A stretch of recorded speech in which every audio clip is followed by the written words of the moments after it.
네, 뉴스 속 경제 이슈를 심층 분석하고 최신 고용 동향을 살피는 고용브리핑 365 시간입니다. 오늘도 강은나래 기자와 함께합니다. 안녕하세요. 안녕하세요. 하루가 다르게 미디어 시장이 격변하고 있습니다. 영화나 드라마, 예능 프로그램 등을 단순히 TV를 통해서 보던 시대는 지났는데요. 이 가운데 최근 OTT 서비스가 변화하는 미디어 시장을 선도하고 있다고 합니다. 오늘 이슈픽에서는 OTT 시장의 오늘을 짚어봅니다. 네, 영상 콘텐츠를 이제는 TV에서만 즐기는 것이 아니라 컴퓨터, 모바일 기기 등 다양한 매체를 통해 즐기게 됐잖아요. 그 중심에는 유튜브와 더불어 OTT 서비스가 있는 것 같아요. 네, OTT란 그 인터넷을 통한 TV 서비스라고 이해하시면 됩니다. OTT라는 용어 자체는 오버 더 탑의 약자로 TV의 위성 방송을 수신해주는 장비인 셋톱박스 없이도 영상을 볼 수 있는 서비스를 말합니다.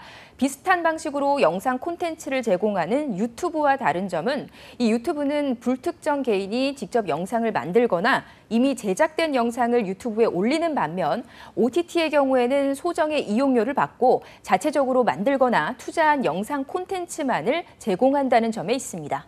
네, OTT 서비스는 IT 기술의 발달로 동영상 송출 속도가 빨라지면서 함께 발전해 왔잖아요. 그중에서도 OTT 서비스의 대표 주자라고 할 수 있는 건 역시 넷플릭스겠죠. 이미 거대한 미디어 제국을 형성한 지 오래된 것 같아요. 네, 그렇습니다. 넷플릭스는 1997년 비디오와 DVD를 배달하는 업체로 출발을 했는데요. 이후에 2007년부터 한 달에 일정 금액을 내면 드라마나 영화, 예능 같은 영상 콘텐츠를 무한정으로 볼 수 있는 온라인 동영상 스트리밍 서비스를 제공하는 업체로 성장했습니다. 현재는 전 세계 190여 개 국가의 영상 콘텐츠를 제공하고 있는데요. 올 상반기 기준으로만 전 세계 넷플릭스 가입자는 1억 4,800만 명에 달합니다. 넷플릭스의 가장 큰 장점은 콘텐츠가 굉장히 다양하고 또 많다는 데 있습니다. 자사가 제작 비용을 직접 지원해서 만든 콘텐츠를 독점적으로 제공하는 넷플릭스 오리지널 콘텐츠도 있습니다. 영상 제작 수준도 꽤 높고요.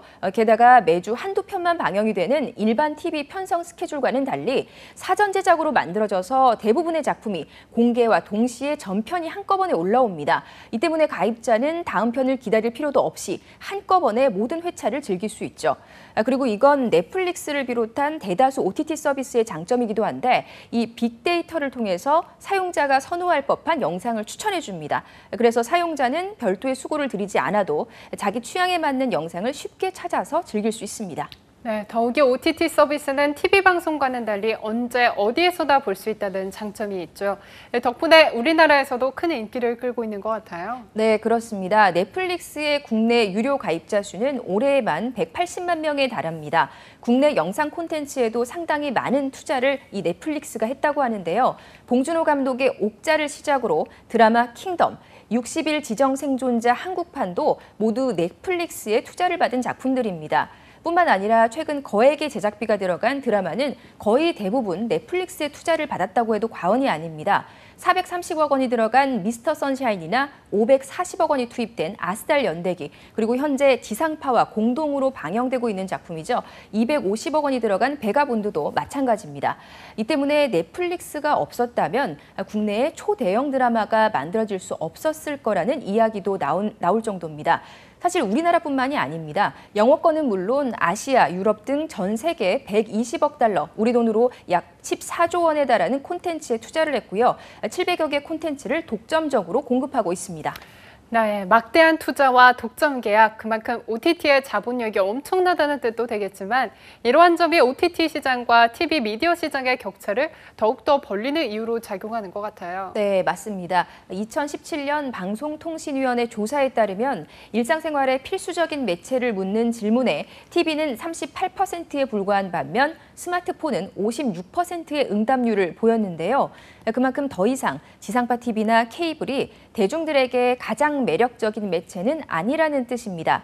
이처럼 대중들의 탈TV 현상이 가속화하면서 OTT 서비스의 점유율도 더욱 높아지고 있는 거죠. 실제로 시장조사 전문업체에 따르면 지난해 전 세계 OTT 서비스 구독자 수는 6억 1,330만 명으로 전년도보다 37%나 증가했습니다.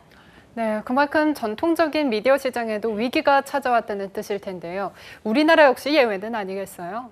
네, 맞습니다.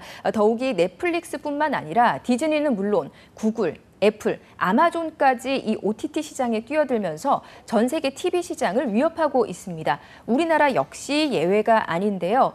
최근 이 치열한 OTT 업계에서 살아남기 위해서 국내에서도 속속 OTT 서비스들이 등장하고 있습니다. 그래서 내일 이슈픽에서는 해외 대형 OTT 업체의 난입 속에서 생존 경쟁을 벌이고 있는 우리 국내 OTT 서비스의 오늘을 살펴보도록 하겠습니다.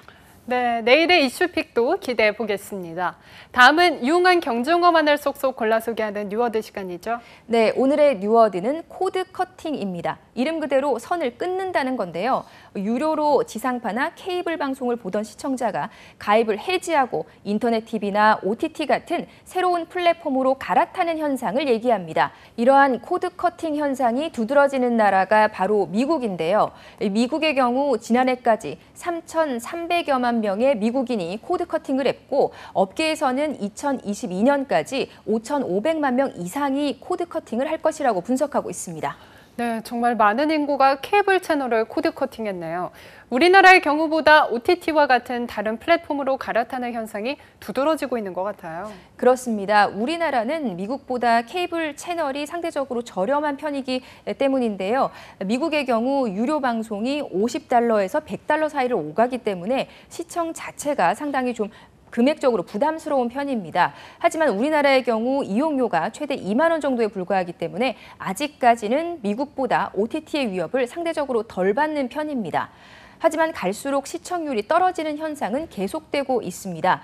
과거에는 30% 이상이 나와야 인기 드라마라고 인정을 받았지만 최근에는 인기가 있는 작품이라도 10% 고비를 넘는 게 어렵습니다.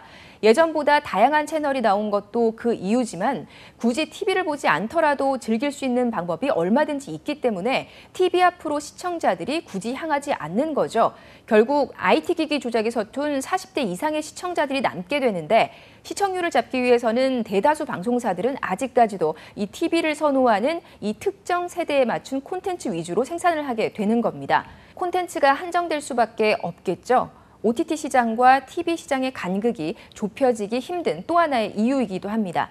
그래서 전문가들은 지상파와 케이블 채널 역시 다양한 세대가 즐길 수 있는 신선한 콘텐츠 개발이 시급하다고 조언하고 있습니다. 네, 미디어 시장이 급변하고 있습니다. 이제 우리나라 미디어 시장은 국내뿐 아니라 해외에서 난입되는 OTT 플랫폼과도 치열하게 싸워야 하는 상황이 됐는데요. 미국에서 벌어지고 있는 코드 커팅 현상이 우리나라에서도 두드러지지 않으라는 법은 없습니다. 줄어든 시청률이 바로 그 증거인데요. 대중의 눈은 이미 시청률과 별개가 됐다는 뜻이겠죠. OTT와 같은 신규 플랫폼과 제대로 싸우기 위해서는 국내 TV 시장도 변화된 대중의 시선을 읽고 또 그에 맞춰서 새로운 콘텐츠를 개발해야 하는 노력을 아끼지 않아야 할 것입니다. 오늘도 강은나래 기자 함께했습니다. 고맙습니다. 지금까지 고용브리핑 365였습니다.